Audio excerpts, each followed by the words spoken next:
Tom Allin, 507 West Burleson, Marshall, Texas. Mayor and Commissioners. In the last several years, the previous city commissioners began a long-term digging out from the death spiral that previous commissioners had left the overall Marshall economics, infrastructure, and budget. Up until a week ago, it appeared that today's sitting commissioners were in agreement to continue the investment in Marshall's infrastructure and its future. Then out of nowhere, you all decided to gut the infrastructure replacement program, leaving the city worse off today and in the future. You have decided for political reasons to commit Marshall to long-term expenditure for wages. This wage increase guts today's infrastructure spending and limits next year's and the following years. Making political, not financial decisions have put cities like Chicago and Baltimore in precarious positions, bankrupt Detroit and others.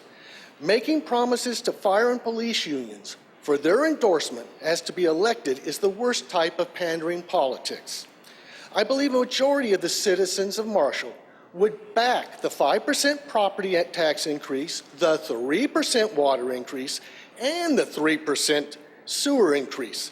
No reason to discuss the trash increase because we already know a majority wasn't in support of that. If the commissioners were going to use the money to rebuild our crumbling infrastructure, to improve Marshall, but to do nothing positive for the future of Marshall, no, I don't believe a majority of the citizens will be happy to know you are raising their taxes and their water and their sewer fees. Within the last month, the mayor has told us it's important to listen to city staff. How about listening to staff when they outline the necessity of replacing water and sewer pipes to the tune of $1.6 million annually now, not when political paybacks have been taken care of?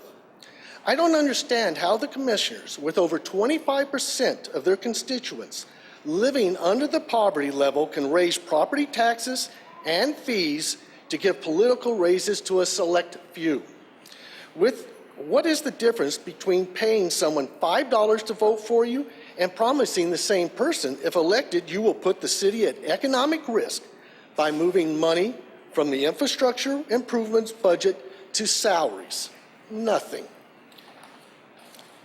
Finally, I am here tonight to ask you to think of the city of Marshall, not your political careers.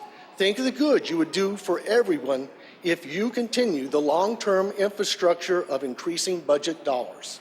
Thank you. Thank you, Mr. Allin.